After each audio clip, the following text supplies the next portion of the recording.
On board, Dr. Peretti, Dr. Davey, Dr. Morris, and Dr. Stevenson. Thank you very much for agreeing to speak with us and our students today. We really appreciate it. It is 2:32 and the session is being recorded, so we are going to start as close to being on time as possible. I would like to ask all four of you to introduce yourselves in a few minutes and offer some introductory remarks based on the prompts that we have shared. And once the panelist introductions are done, then we will open the floor for the students to ask their questions of you.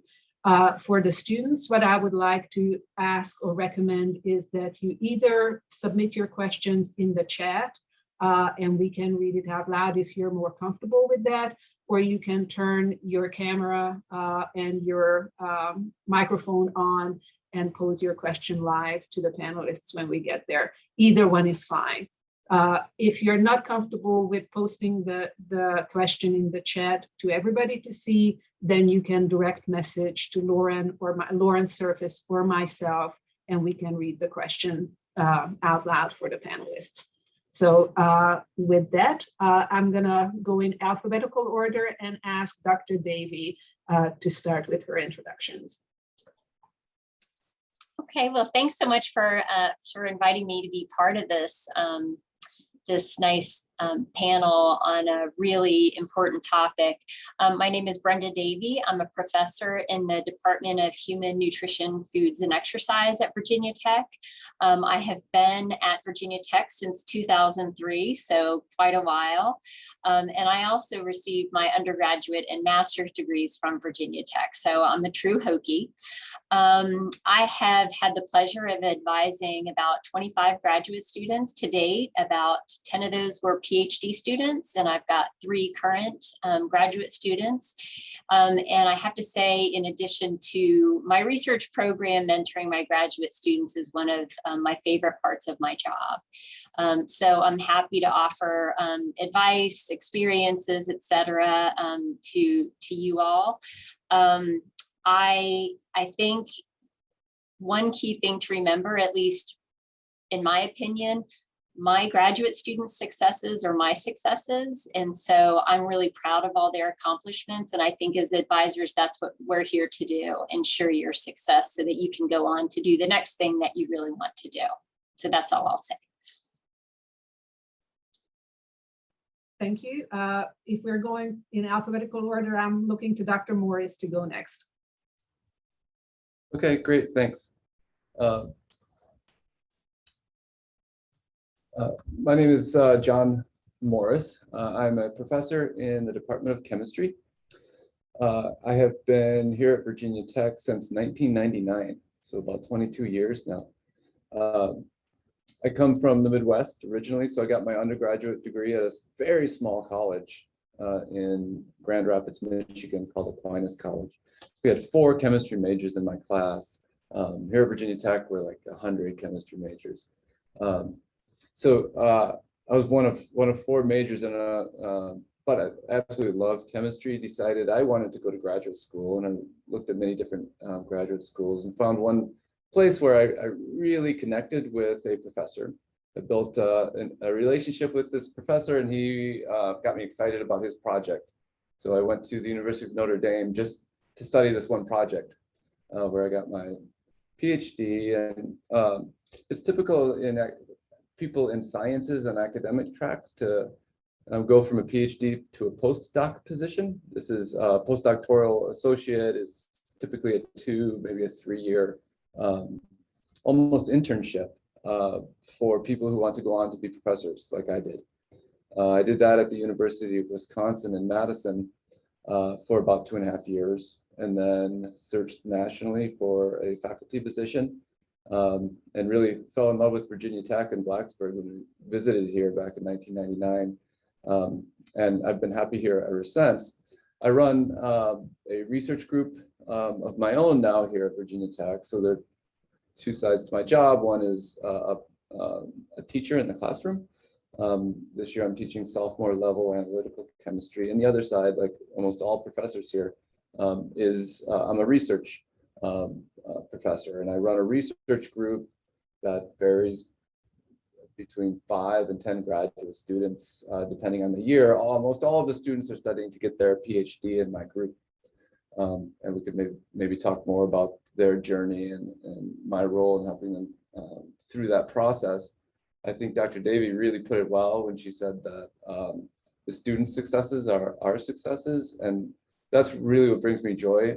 Part of my job is helping students realize their full potential in the research lab. And the better they do that, the more fulfilling my job as a faculty member is. In addition to being a faculty member, I am also the graduate program director for the Department of Chemistry. Here in chemistry, we have about 140 graduate students that I also help advise. They're not in my own group, of course, they're in other research groups within the department. And I really enjoy getting to know all of the graduate students across the entire department. That's a position I've been doing since 2014, and I absolutely love it. So I could talk a little more broadly about graduate school in the sciences as well, for those of you who are interested in that. And I'll maybe stop there and turn it over to the next person. Thank you. Dr. Peretti, if you don't mind going next. Sure. And so I'm Marie Peretti, and I'm a professor in engineering education. And I, as I was listening to people and thinking about, okay, what do I bring to this? I have a little bit of an odd background. My undergraduate degree is in chemical engineering from Virginia Tech. So like Brenda, I got 2 of my degrees here. And then I did a master's degree here in English. And then a PhD. John, I did my PhD. I think I probably left Madison right when you got there. So I did my PhD in English in Madison. And now I'm in a department of engineering education, where I have a research group.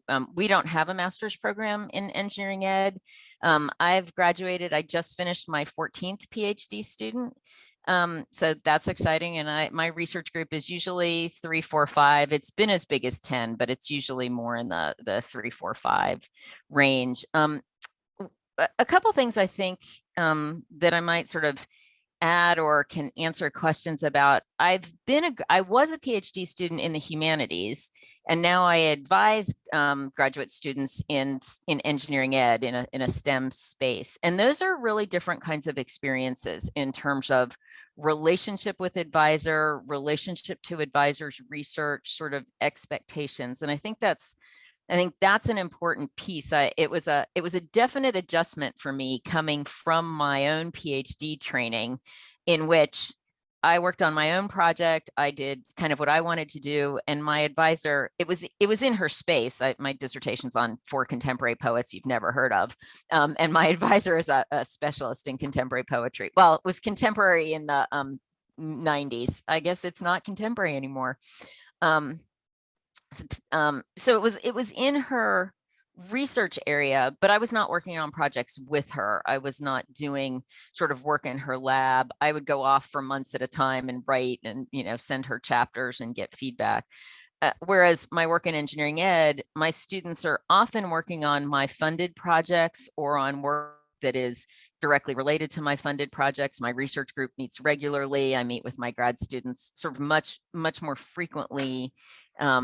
It's a very different kind of set of relationships there. And so I think having moved through both worlds, I probably advise in some way that's a combination of both of those. I also think my experiences as an advisor are shaped by my experience as a professional too. So I was one of those people who took time off between degrees. I finished my undergrad, went and worked as an engineer. I finished my master's. I taught part-time at Tech and worked as a professional writer. I finished my PhD and went to work for a company as a technical professional writer, and then came back to the university, and first came back, and I've been here this time around since '99.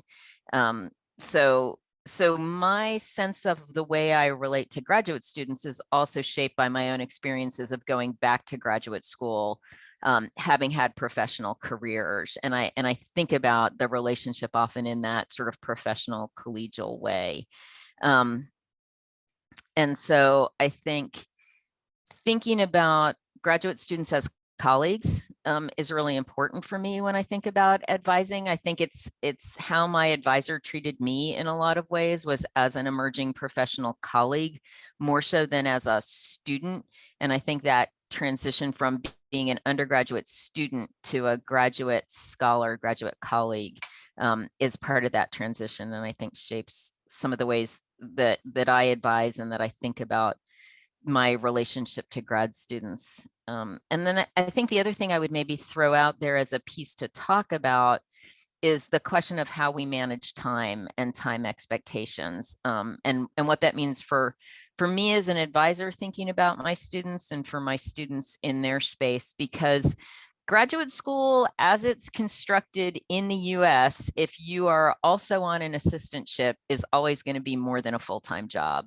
And I think how we think about paid time on assistantship, course time, and dissertation time is not a simple thing. And how we manage that and help grad students sort of understand that space, I think, is a key piece of it. And I'll maybe stop there and turn it over to Max. All right, thank you. It sounds like you all are bringing up very good topics to further unfold as part of the discussion. Dr. Stevenson, if you would offer your introductory remarks. Right, so I'm Max Stevenson, and I serve as Professor of Public International Affairs here at Virginia Tech. It's my 32nd year at Virginia Tech, so I arrived in 1989. It's my 37th year of full-time teaching. I have so far served as chair for 32 doctoral students who have completed their degrees, and as chair for 58 master's students who have done the same. Overall, I've served on now 201, I'm counting, graduate advisory committees in my career. I've more or less taught graduate students now exclusively for the last 15 or so years. And I have served coincidentally as director of the Research Institute, the Institute for Policy and Governance that I direct for exactly that period of time. While we have research groups at the Institute, they're really around topical domains rather than me and what I'm interested in. And it's an important difference and distinction, I think, that Marie is drawing. I look at how I mentor my students as in the traditional humanities, social science sense that Marie was outlining.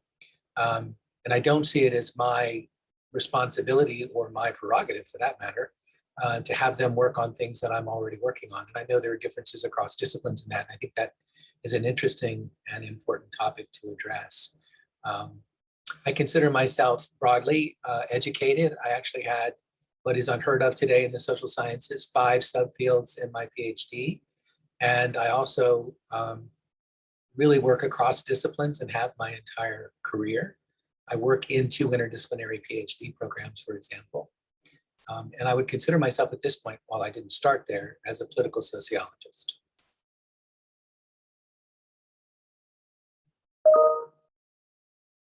Thank you all for your introduction. So we are opening the floor for questions, and until the first student puts their hand up or poses a question, I would like to kick off with a very simple one to all of you.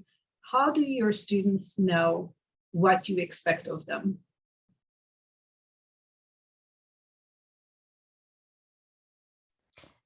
I can start. I increasingly try to, when I bring new students on, try to have really frank conversations about that. We sit down and talk about sort of, in fact, I just came from my research group, which is why I was a couple minutes late. One of the things we did at the start of research group was to say, okay, what are everybody's goals for the semester?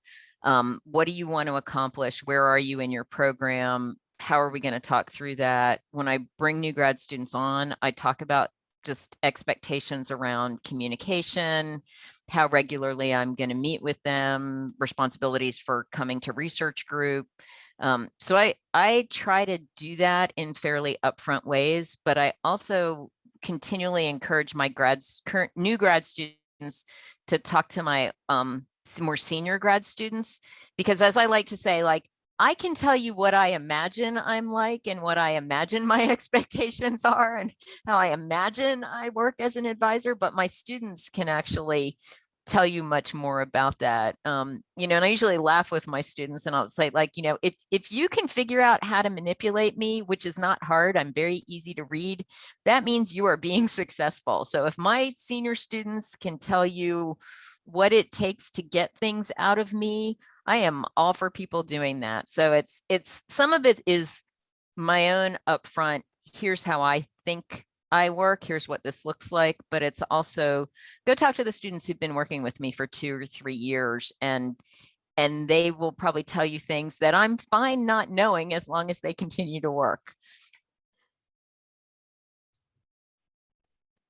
Yeah, I'll just pick up on that a little bit.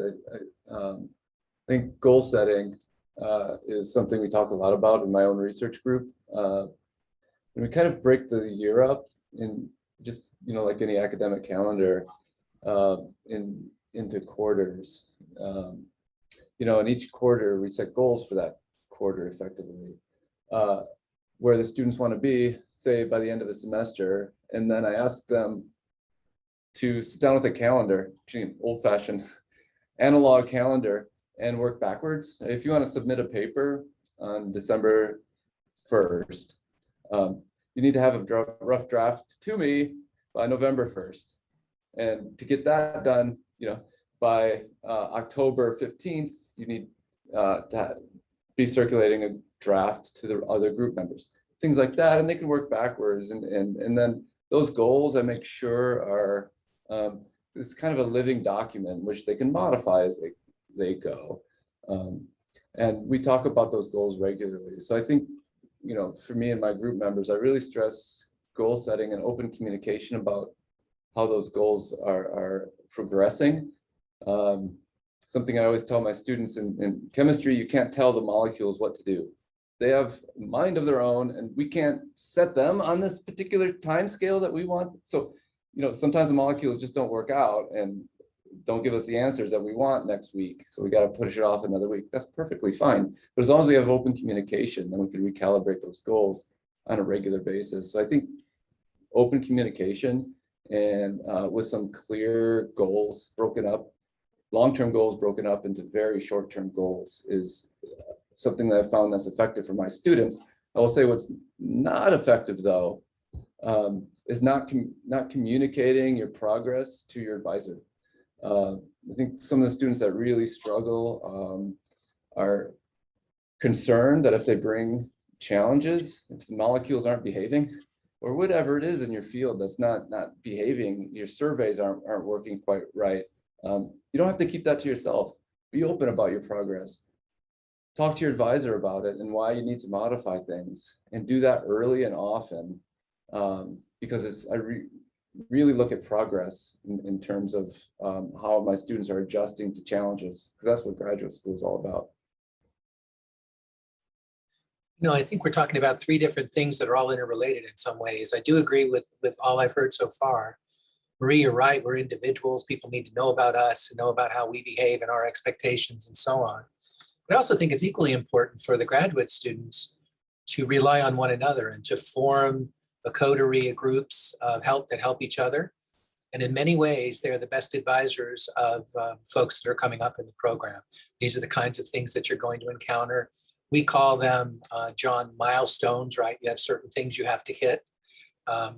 Publication for us is one of those things that kind of coterminous. We're not going to say you must publish each year doing X, Y, and Z. And I know some disciplines do, we don't.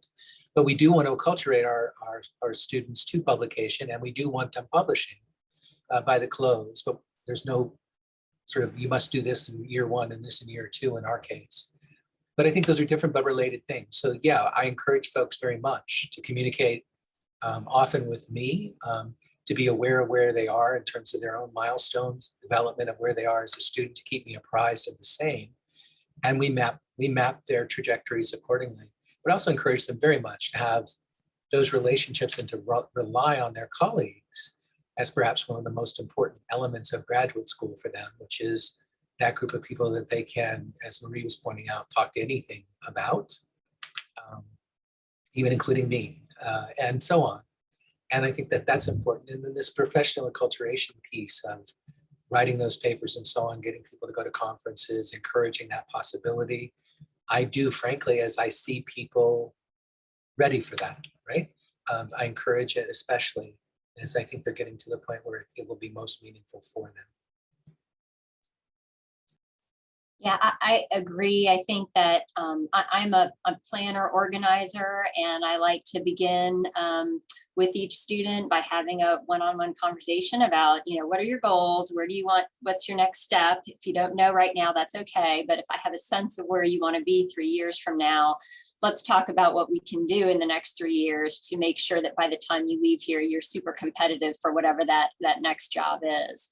I like to communicate the general expectations for master's or PhD program students in our program in terms of publications, presentations, that sort of thing, so that they have a sense of what they need to be working toward in the next couple years. And then, we develop a plan. What are we going to try and tackle for this first year? Let's talk through that. Is this realistic? And then I ask them to follow up with me and circle back. Professors are really busy doing many different things, and I'm not always thinking about, hey, what is John doing right now? Didn't we talk about doing that? I may not be thinking about that, and so I rely on them to communicate with me, to update with me on how they're doing, if they're having challenges, if we need to rethink some things, or if some new opportunities have come up that they're interested in. So I think keeping the lines of communication open are something that I think all of us have recommended. Thank I you think, all. Do we have questions? Oh, sorry, Marie, go ahead. I was going to add to that a couple of things to think about for the grad students, and picking up on some things that people said. There's a set of different relationships that you might have, and it's important to kind of define those. I mean, your graduate advisor might be your employer. So if you're in a field where people do funded research and you are employed on their funded projects, those expectations might be a little bit different in terms of progress time. Because if I've got a grant and I'm paying you on a grant, I have a deadline to the sponsor. I have a deadline for getting articles out. They may be co-authored. And in every case, the expectation of communication is super important if something's not working. But, the grant funding is only going to last for so long. NSF just doesn't sort of keep giving more money because something didn't work. So I think being conscious of that constraint, if your advisor is also your employer, is a different kind of context if they are solely your advisor and you're working on your own research project with no expectation that you might publish with them. I think I would agree with Brenda that it's equally important that you tell me, oh, this is not working, I'm behind, I missed this deadline, here's what's not going well. But I think you want to think too about the consequences for your advisor and recognize those differences in relationship. Sometimes your employer and your advisor are the same, and sometimes they're different. And then you might also have mentors beyond that, members of your committee, other faculty in your department, other folks that you can go through. And thinking about mentors, dissertation advisors, and employers, even if they're all embodied in the same person, I think about those as separate roles that I engage in with students. And I think there are differences in whether or not you're publishing with your advisor. If you're in a field where co-publishing is happening, that's going to be a different set of expectations around timelines. And one of the things I think always, and again, this comes out of sort of professional work as well, is like, you're always managing up. Right. I'm managing up to my department head. I'm kind of managing for my dean and my department head, trying to make their lives easier, because if I can make their life easy, they'll make mine easier. So thinking about those spaces. Thank you for that ಮಳಿ clarification. ಈಗಿಲ್ಲ, ಈಗ actually ಮಳಿ ಬಂದಾಗೈತಿ. ಈಗ ಆಗಲ್ ಬಂದ ಬಿಸಿಲು ಬಂದಿತ್ತು, ಈಗ ಮತ್ತೆ Pooja, your microphone is on. If you have any questions, you may put it in the chat, or please repeat it. ಹೌದಂತಲ್ಲ. ಅದ ಯಾವ್ದೋ ಒಂದ್ ಹರಿಕೇನ್ ಬಂದೈತಲ್ಲ, ಇಡಾ ಅಂತ. Okay, I set Pooja on mute because I don't know if she realized that she was on. So do we have questions from the audience? Okay, well, I'm going to pose another question in the meantime while we're waiting for students. So if a student is interested in working with you, but you have not been assigned as advisor advisee, how may they approach you, and what should they go? How should they go about selecting you as an advisor or selecting an advisor in general? Can I go first on this one? I was just speaking with a student about this exact same topic. So it's different in every field, of course, and in every department. But in my department, we are contacted every day by students who want to join our department, want to go to graduate school. It's from universities around the world, and want to work for us. Many of those contacts, almost all of them now, come through email, and they are kind of a form letter without much thought put into it. Even students here kind of who are already accepted into graduate school don't do a good job of customizing contacts. So, for me, how do students reach out is via email. What's the most effective way to reach out? It's by an email from a student who is truly interested in my work for a particular reason. And the extent to which you can refer to maybe a recent publication or a recent contribution a research group has made to the field, you can refer to that, describe why you're interested in that, and what about that particular topic caught your interest and captured your imagination and drives your passion.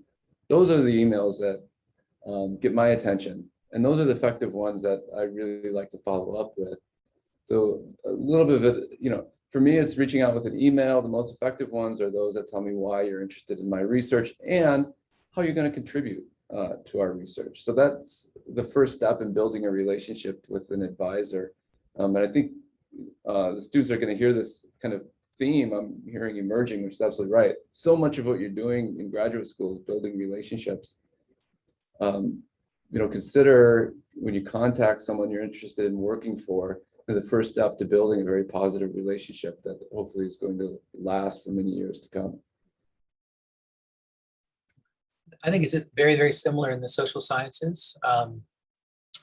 We get, because I run a research institute, we get inquiries from all over the world as well all the time. We get a lot of those kind of form letters, form emails without much detail. it would be wonderful to work with you, and you have no idea what their interests are. There's one protecting device for us. Our primary degree in the School of Public International Affairs actually is kind of predicated on an English tutorial model rather than a kind of a classic American model. And that requires that they tell us something about who they want to work with and why. So our expectation is pretty much uniform, that you've looked at something, you've been thinking about your interests, and you would like to work with Professor X or Y, and you're able to articulate why. And that makes a big difference in how much attention I pay, or any of my colleagues would pay, to these kind of general requests that come across all the time. So you do need to demonstrate both that you've thought about the questions that are intriguing the individual in whose work you're interested, but can also then connect the dots and say, yeah, I could see myself growing, and I have an idea about the ways in which I would like to grow that I think you could advise or help me think through. And that connection is what will usually catch my interest and get you further along in the admission cycle than the form letter would, which would be a polite thank you for writing.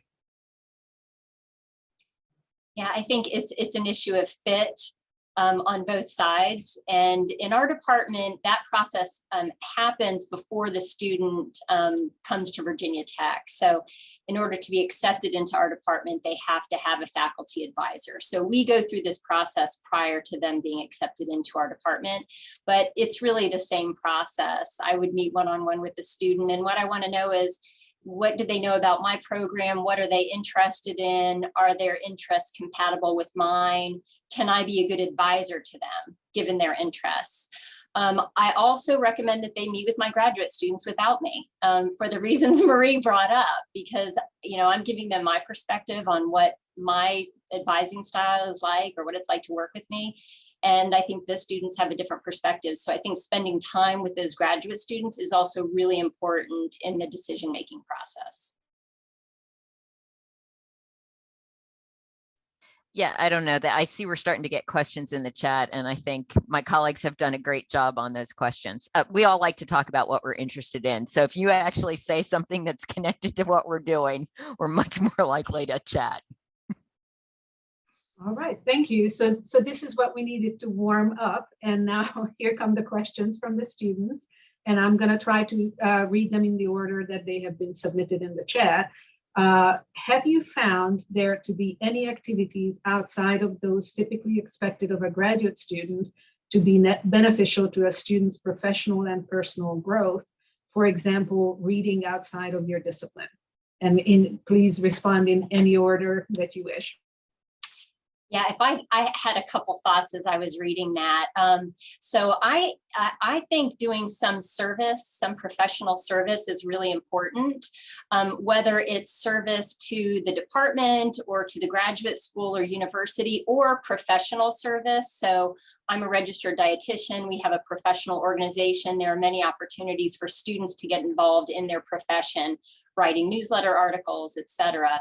And so that's something that if you're moving on to a faculty position, you will be expected to do a little bit of service. And so I think having a little bit of service, not too much because it's easy to get overloaded with that. I think that's an important extra activity that should be part of your graduate experience. I would answer that more generally. When I served as associate dean of our college some years ago, for some years, I used to tell incoming students, and they used to look at me like I was crazy. You know, for example, you might be coming into our architecture program, and architecture can take you into the studio and we don't see you for 5 years, right? You just don't emerge from the studio. And I would tell them, don't do that. You're at this major university. You have an incredible array of activities and ways in which to grow, and take advantage of them. Get out of the studio, whether it's the landscape studio, the architecture studio, the planning studio, whatever it is. Find those ways that you can grow as an individual and perhaps as a professional as well. I think there's a conceptual point to that as well. It's interdisciplinary perhaps, but it helps you develop the highest order of analogical reasoning, right? So if you learn to reason critically, analogically, by thinking about how activities relate at some conceptual level, that's an absolutely essential tool, capacity, I guess, better put, if you're interested in interdisciplinary or even more broadly and more ambitiously transdisciplinary kinds of inquiry. You can't get there without being able to do that kind of reasoning. So a wide array of different kinds of activities, interests, and so on in the arts beyond can help you do that. And wide reading can help you do that. It used to really trouble me, I'll be honest, it still does, when someone says, well, I can only do this. And I really feel for them, I really do, because what they've done is limit their universe to that. And while they might succeed in a dissertation, I often wonder about whether they're going to succeed as scholars, because they really would not have developed that spark of exploration, curiosity, and possibility that keeping your mind open to different kinds of options and opportunities will allow you to develop. Not that I have any problem with what you said, Brenda. I'm just, my first thought was that broader one. So. One thing I might add to that as a way to think about it, you know, I always encourage graduate students from as soon as you get here to start reading job ads. In the field that you're in, or the kinds of jobs that you want. And you might not know whether you want an academic job or an industry job or a nonprofit job, but starting to read what people are looking for, what do those job ads ask for? What are the places you'd like to work? What are they looking for? What are the kinds of things that people do? And if you're interested in an academic job, go to the job talks and read the CVs of the people that your department or a department that you want to work in if you're in interdisciplinary space. Like, what are people bringing to the table? If you're interested in a job outside academia, talk to faculty mentors, see if you can get networked to a couple people, leverage LinkedIn to connect to people that way. And just be noticing, like, what are the people whose lives look like I want?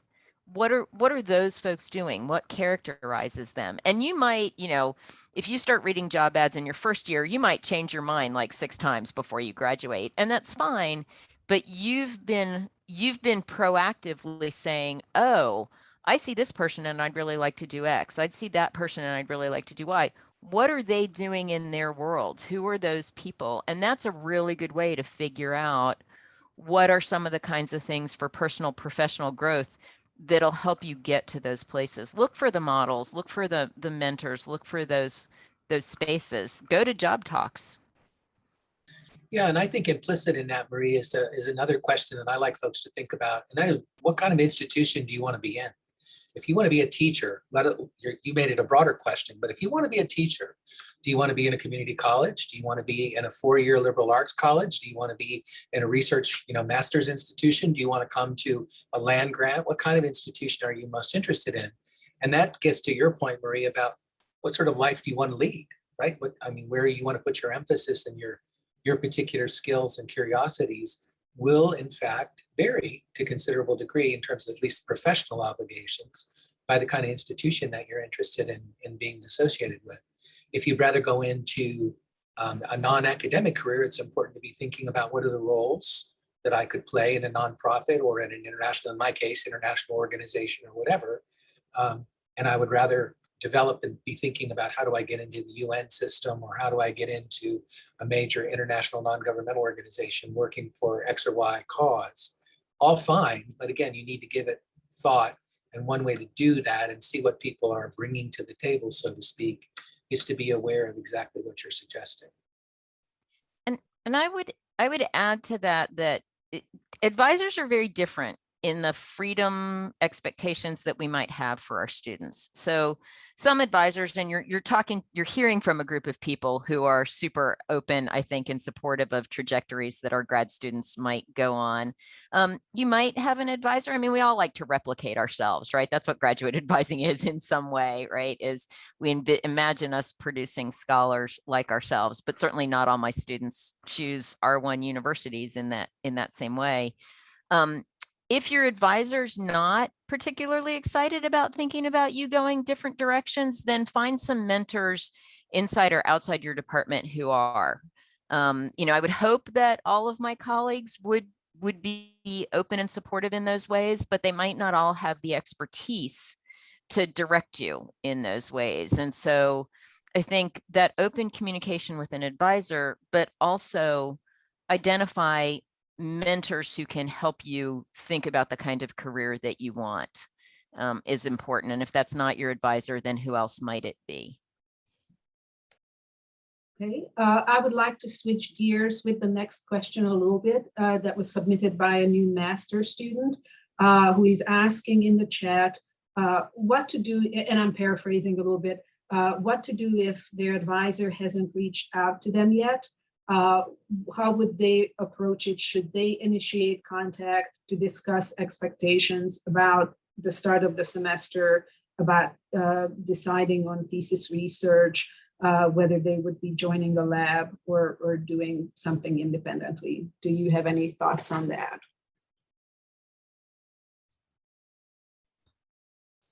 Yeah, in chemistry, I think it's typical of sciences. It's one thing we often say to students when they're just starting out is that one of the big differences between the process for obtaining your undergraduate degree and your graduate degree is independence. So really move from someone giving you exactly what to do year to year, semester to semester, having a check sheet, to a lot of independence, to you deciding what is important. And I think you can apply this quite broadly. This is all the graduate students on this Zoom call. This is your degree, and in many cases, it's going to be incumbent upon you to approach your advisor and play an active role in your own education. In so many ways, you're going to get out of this exactly what you put into it. And if you unfortunately sit back and wait for someone to tell you what to do, you're going to feel like you're not being advised very well. Whereas if you put in the initiative, so I would say yes to the question, you know, approach your advisor. Not all advisors will be as engaging as others. And if you're not getting the advice you need from your advisor, yet you feel you're putting in the effort, then go to a committee member.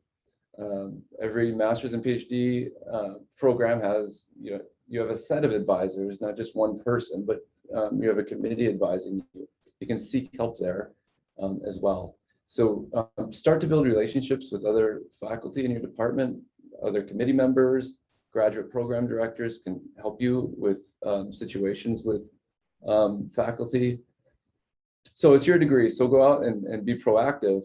Also, when you do so, realize though that faculty, as is alluded to in the chat here associated with this question, can have a lot of external pressures. One of which is, say, tenure's coming up, and the faculty member might be very involved in that at a particular time.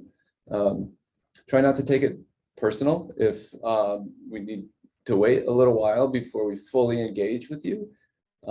Many of us will get there, but we quite often don't know what you need before you ask.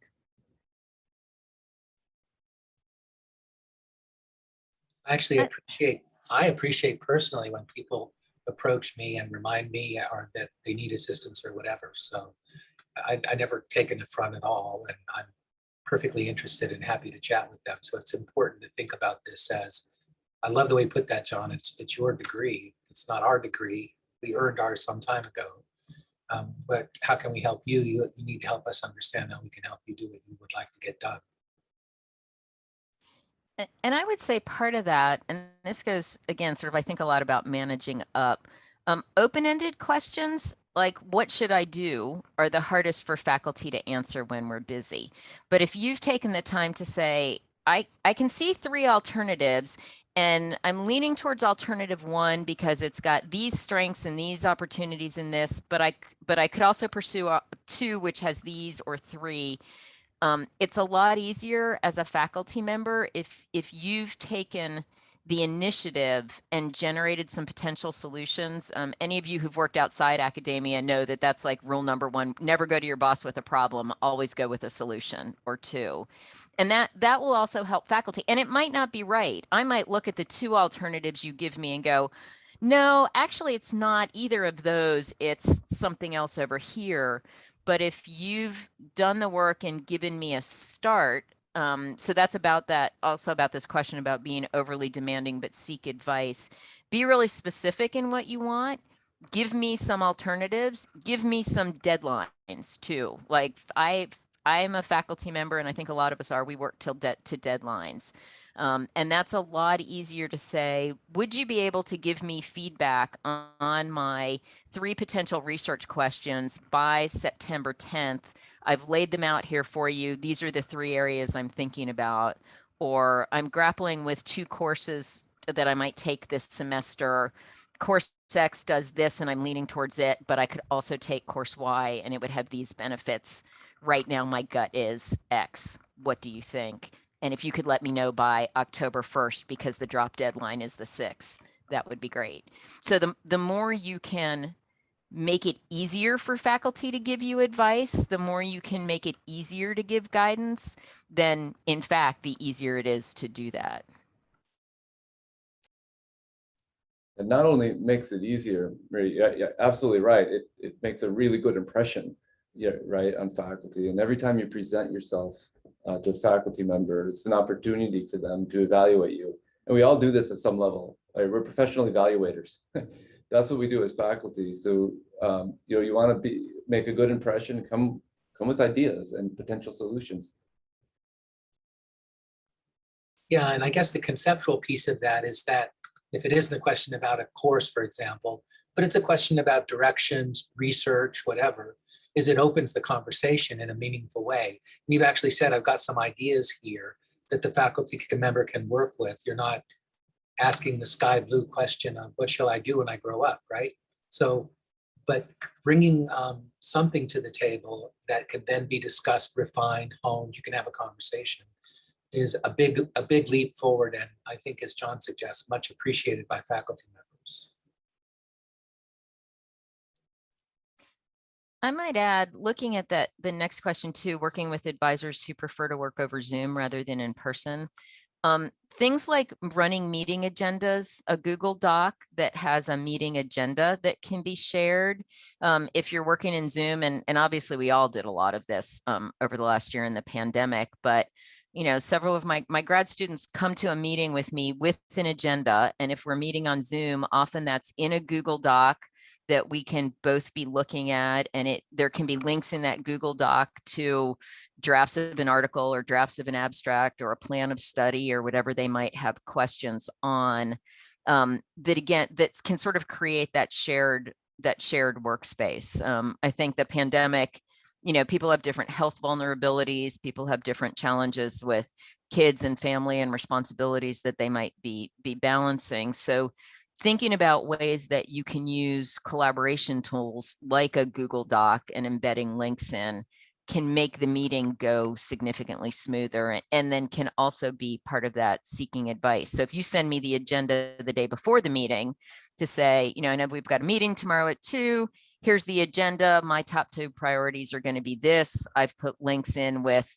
the descriptions of the 2 courses or a list of potential research questions, then that's great. I've got it. I like that even when we meet in person, because then I can go look at it and say, oh, okay, so I need to make sure I'm thinking about Jessica's job search. And the first thing I have to do is make sure I've given a glance to her job materials so we can talk about that. Okay, check. And I know how to prioritize.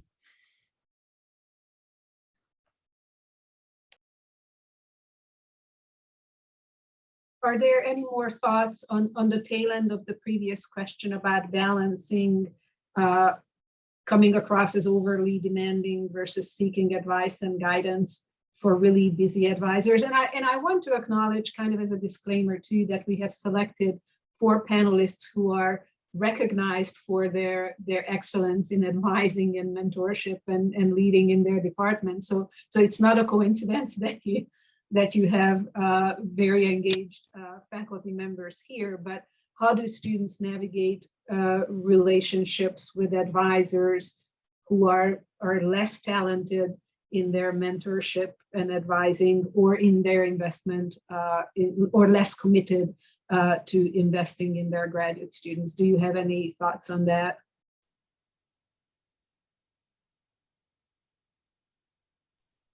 I'll go back to something John said earlier, which is, one, recognize that you have multiple avenues for advice. That might be senior grad students in the research group. It might be other faculty members on your committee.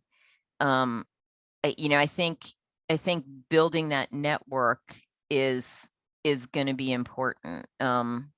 In terms of if you can't, so if you've done all these things, right, you've been proactive, you have an agenda, you've offered suggestions, you are standing outside your advisor's door when they get back from class to try to get 5 minutes, then you do start to explore other options, right? So, and you should be exploring those options anyway. You want to build relationships with other people on your committee and get their input. You want to build relationships with other graduate students who are, whether it's in a research group or working in the same space or further along in the same department, going to a network of people around that advice, I think is probably what I would say if you're really struggling. Go ahead, Brenda. Just a comment on the how to avoid being overly demanding. I think, John commented that as graduate students, independence is expected. And so I do expect my graduate students to be able to try to figure a lot of things out on their own, learning new software, learning how to, draft an outline for a manuscript, take a stab at it. It might not be great and things might not be done correctly, but I do expect my students to at least give it a try And I don't want them to expect me to have to tell them step by step everything that needs to be done. So I think, try and be as independent as possible and take a stab at doing things on your own. And even if you've done it wrong and messed it up, your advisor will appreciate that you at least gave it a shot. Yeah, I guess I had two responses to this. One is, I think, in accord with all that's been said. Dean DePaul used to say, as one of her favorite pieces of advice, make sure you have more than one mentor. So the notion is that you would have more than one person to whom you could turn. And frankly, if the person is uninterested in working with you past a point, I think Brenda's right. You have to take responsibility and go like this and say, is this the person I need to be working with? And if you need to make a change, you need to make a change. And those are always judgments, and you may not make them alone, obviously, but I think you do need to monitor both sides of this. You could be asking too much, but you could also be receiving far too little. And if that persists and you can't find other ways to obviate it, then it's a question of who do you want to be working with, and who can give you the time, attention, consideration that you believe you need in order to be able to complete your work. That's a harder question, but it shouldn't be avoided. We should be talking about that as well. If it comes up, it comes up. I think all of you alluded at some point or another about relying also on other committee members. Can you speak to how students should put together their committees? What are the guiding principles or values that should drive their assembling their committee?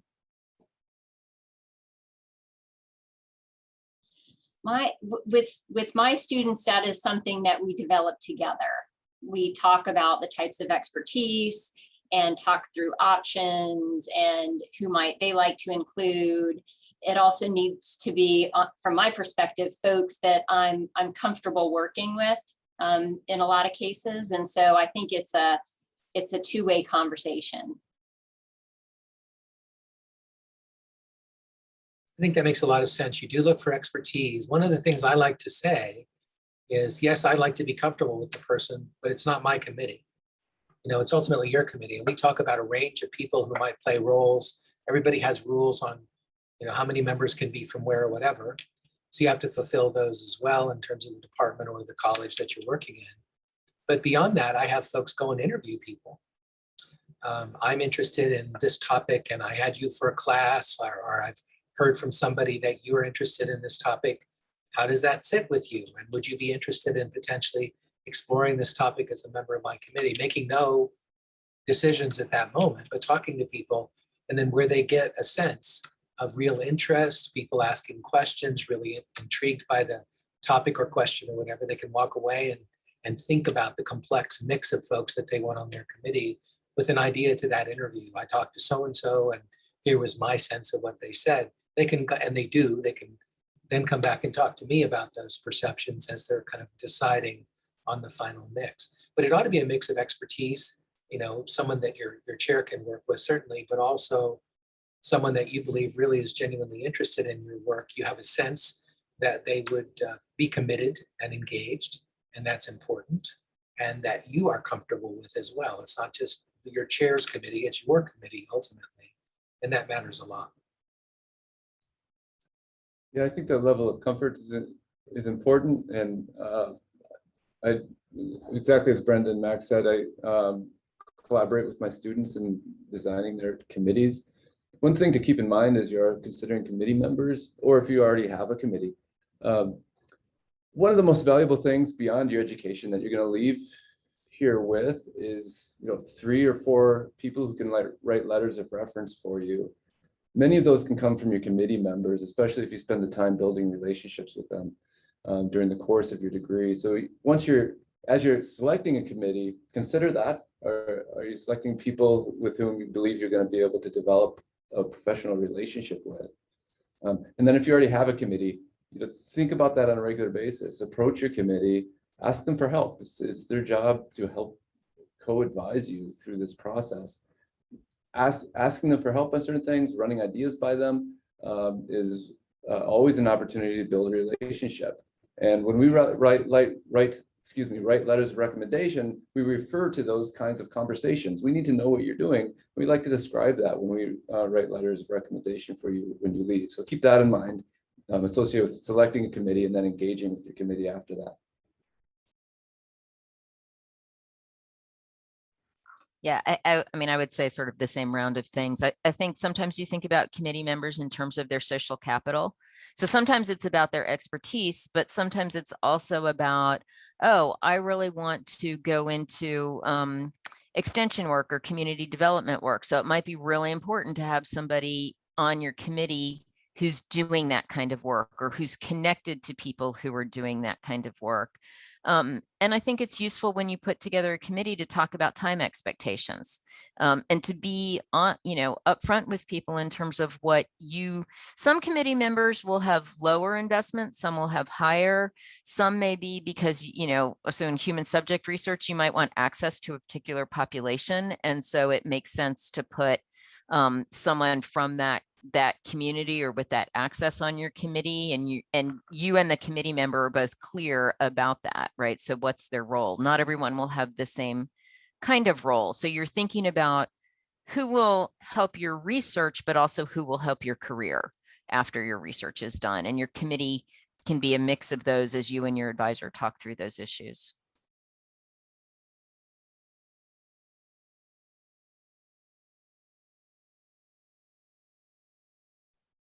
We're still looking to the audience if you have any questions, but I'm gonna throw in another one. In bits and pieces, you have alluded to what your expectations are, what kind of traits and behaviors you would like students to have or to carry out. Can you kind of summarize from each of your perspectives of what are the particular traits that you're looking for as you embark on a new relationship with a student when you decide whether you would like to work with them? And then what are the flags red flags potentially, or the green flags that convey to you that you think you will have a good productive relationship? And how can students work toward exhibiting that?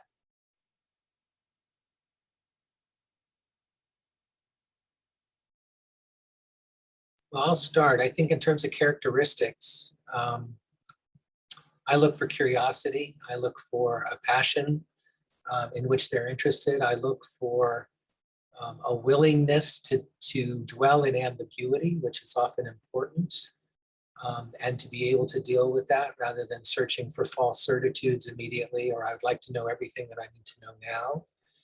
It's an impossibility in graduate work or in research more generally. So I'm looking for that level of, I guess you would say, if you're going to call it a trait, Monica, seriousness or maturity, some sense of self-discipline, some sense of deep sense of abiding curiosity and awareness that this will only come when the individual, his or herself, takes full responsibility for what they're embarked on. One of the things that I like people to realize is it's a pretty lonely game in which they're going to be engaged. Yeah, they'll have friends, but nobody can ultimately write the dissertation or the articles or whatever the department or college's aspiration for them is to gain the degree, but them.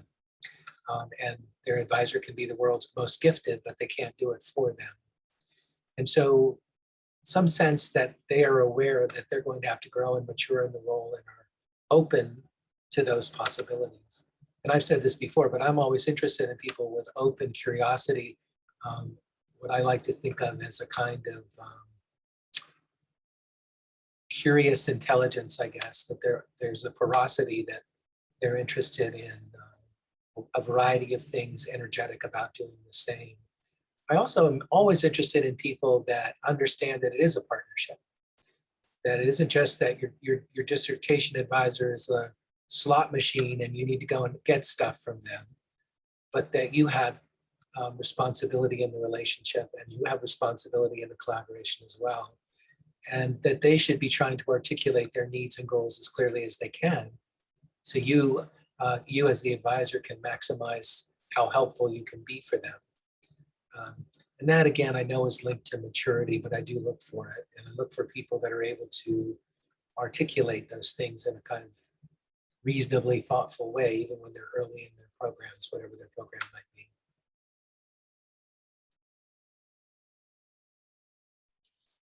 I feel like work ethic and motivation are very high on my list. I think, of course we want smart people. We want to work with smart people, but you need to have a strong work ethic, and you need to be super motivated to be able to do this. So those are things that I'm looking for. I think the mutual interest and fit is also important.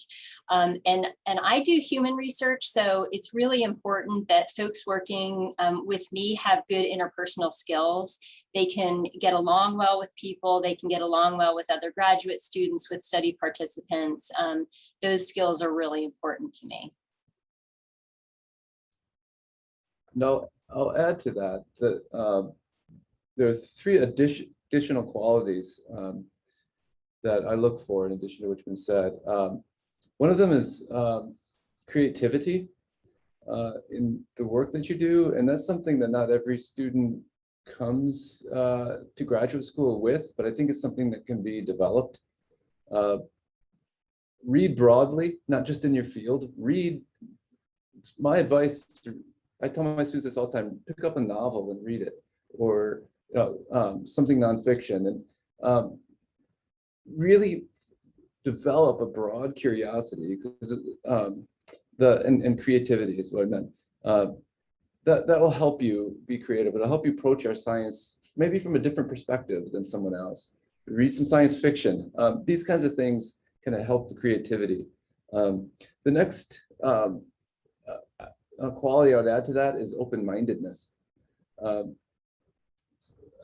Don't get stuck doing things in one particular way. There's always more than one way to do something, and be open-minded enough to accept someone else's ideas as possible solutions, and look at them with a new perspective, and consider going in a different direction. Be open-minded enough to recognize that the way you're pursuing something might not be correct, and it could be changed. And then finally, in order to do that, you need the final quality I mentioned, and that is self-awareness.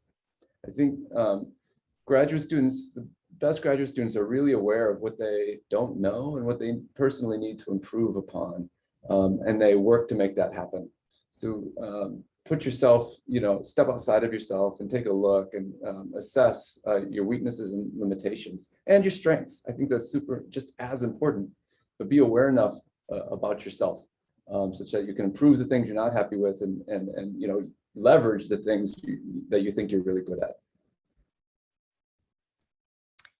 I think the other piece that I might add, and is sort of red flag, green flag, is around the notion of humility and willingness to take feedback. And I think that's connected to some of what John was saying, but especially early on, if it feels like every conversation is going to be a fight and somebody's going to argue with me over everything. I mean, clearly I don't know everything. I could be in this field for 60 years and not know everything, but probably I know more than most new PhD students in my field. And if it feels like every conversation is going to be an argument about that, or there's going to be resistance to taking feedback on something, or resistance to taking advice, sort of just for the sake of resistance or arguing, or that there's going to be sort of ongoing battles, that's probably not going to be that much fun, and it's not likely going to be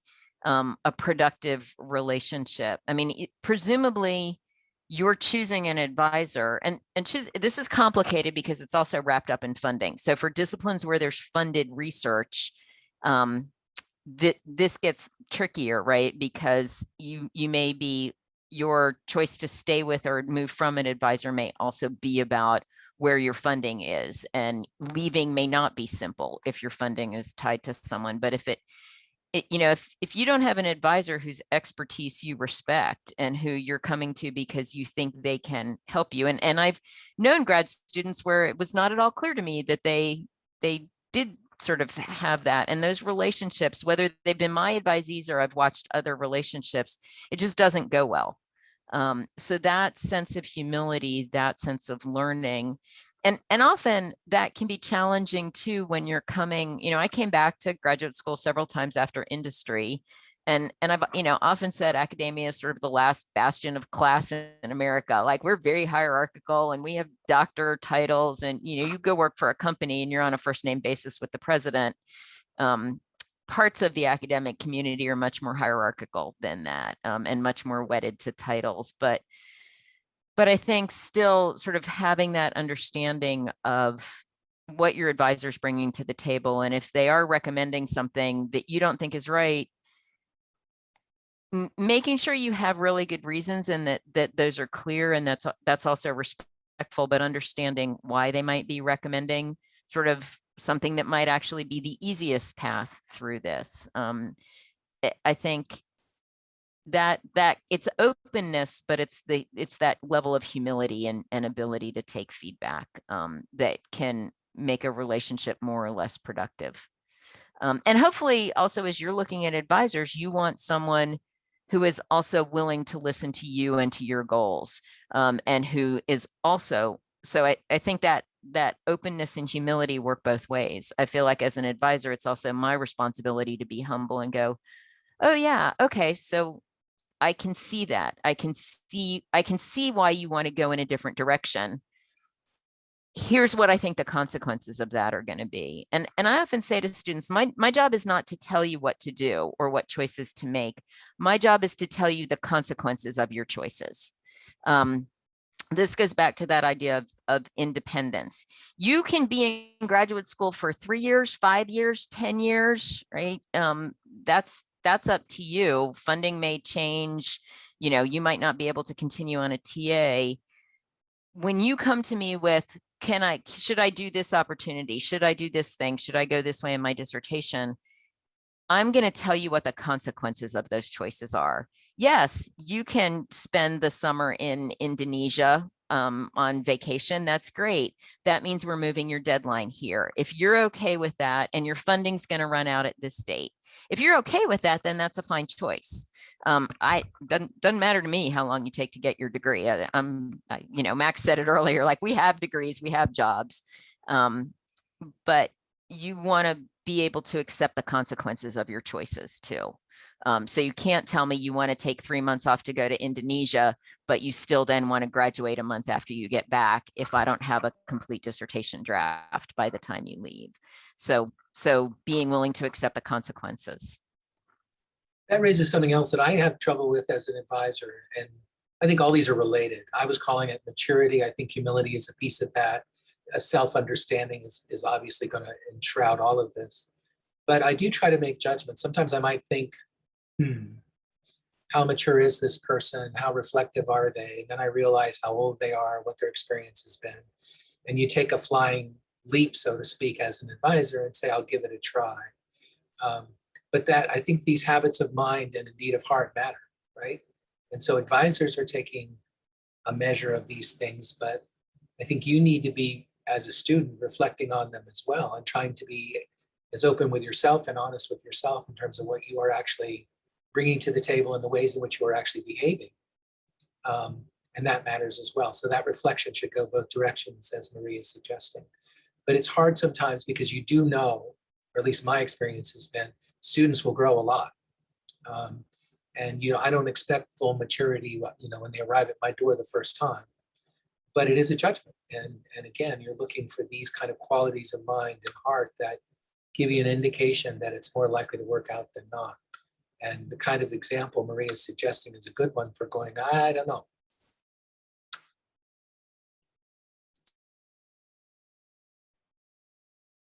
Thank you. I'm looking in the chat and I'm looking at the participants to see if anybody has any more questions. Please, if you do, this is your time to speak up. I'm gonna hold it for a couple of seconds longer to see if any questions surface. Yeah, I hope it's interesting to talk because we can all see each other, but we can't see any of your reactions. So I'm hoping that this is not just sort of, the teacher and Charlie Brown going wah wah, that it's helpful for you all. So if folks have thoughts or feedback or questions or follow up, it is always great to hear from folks of like, yes, this is helpful, or no, we actually are looking for something different out of this. Cause I think almost everybody has their camera off. So just be aware that we don't have a sense of whether we're actually telling you the things that are useful or not. A student in the chat is indicating that it's really helpful. Others, if you would want to show any kind of emotions, you can use any of those buttons. I have been taking notes myself for what it's worth, and we'll find a way to put it back out to students. Thanks. Oh, that's good to know. And if it's not helpful, you can say that too. That wasn't just like, please stroke our egos. That's like, we're all talking and we don't really know if we're useful or not. Sorry, Brenda, I cut you right off. No. I had made some notes before we logged on here, and there was one issue that I want to bring up that is, I think, extremely important. And so I just want to make sure we get to this topic. I feel like one of the biggest challenges that we all face, and this is particularly true of graduate students and all that they're juggling, is time management. And that includes downtime and time off to, kind of relax, recharge, as well as managing all the different responsibilities. And I think the most difficult time to manage is research time, oftentimes, because your classes, you've got assignments, they're due, you have these emergencies, things that you need to take care of. But research can often be that kind of, oh, I need to at some point in the semester develop this or tackle that. And it often gets put to the back burner because of these other things that are more urgent. So one piece of advice that I'd offer is just try and make sure that you allow yourself some protected time to make progress with your research, because you're the only one that's going to be able to do that for yourself. So just wanted to offer that one bit of advice from my experience. Brenda, I have time management sort of on my list as well, because it is easy to get sucked into all the things. And if you're not being intentional about your time, things are gonna slide in ways that you're not conscious of. And I think that's an important thing to think about. I think one of the spaces I think about are those research and thesis hours. We sort of let them slide and they sort of move along, but you register for them, and to try to help my grad students, like I said, that's one thing I've been trying to be more intentional. John mentioned goal setting early on, but it's like, okay, you're registered for 3 hours or 6 hours or 9 hours, depending where you are. What, if this were a course, what would you expect to do in that course, and how much time, what would you want to be putting in that, and treat it that way, setting those small milestones. And I think it's good to, if you've got a research, if your advisor doesn't run a research group, you're a field that doesn't work that way, create your own group with grads. Like when I went through in English, we didn't have research groups. No, we didn't do that kind of thing. But I had a group of my dissertation group, and we met every 2 weeks, and we set deadlines, and people brought work on a regular basis. So you want those systems of accountability to build in for yourself, to say, I'm going to do this by this date, because especially if you want an academic career, it's not like it's going to change when you get an academic job. There's a whole center devoted to faculty success that sends us emails every week for how to be more productive in our writing and all that kind of stuff. So learning to prioritize, but that also means thinking, back to an earlier question about what other things should I be doing? You can't do all the things all the time. So if you're going to take on secretary for the student chapter of your professional association, you need to talk with your advisor about where that's going to fit in your time. And you need to be realistic and say, I've agreed to be secretary, and that means I have to do these many meetings. So that's going to mean that something else is going to give. And what is that? And can you and your advisor have a conversation about that? Or you say, I really want to do X after I graduate, so it's important for me to have this particular experience to put on my vita, And so that's going to fit in here. Here's where I'm going to put that, rather than just doing all the things all at once and letting things slip in random ways. Because there's always more to do than you can possibly do. Yeah, I think that's very well said. And I would also point out what I think is extremely important when you're scheduling your time and you're being intentional about balancing everything to do with work, to do with research, to do with your coursework, your TA responsibilities, that you be intentional about time you schedule for yourself and your mental health and physical health, because your entire degree doesn't matter a thing if you break down mentally or physically. You won't be successful. You won't be as productive. You won't reach your goals. You won't tick off these milestones. So be intentional about planning time for what you know works best for yourself to maintain some high level of mental health and physical health. You can't do everything, but choose one extracurricular activity that you know is going to support your mental and physical well-being throughout your graduate career. One other tack on this whole trajectory that I think is important is there's no single way to do this. I like the example you gave, Marie, of dissertation work groups. I think those have worked very well in my experience, where people are holding each other accountable as they proceed. And it's best actually when they self-organize rather than you tell them to do this, that, or the other thing. But there's also no single best way to do this. So, for example, when do you write? Well, some people say John Dos Passos wrote like this. He'll get up every morning at 7 o'clock and he'll do the following things and write for 4 hours. And he wrote The Grapes of Wrath in record time, right? Some people do that. Some people say, I can only write from 7 to 10 at night, whatever it is, whatever you're comfortable doing, establish that and try to hold to that, right? But again, there's no single one best way to do this. It's going to have to fit you and your life and what it is you're engaged in. But be mindful that I like this idea that stuff slips off the table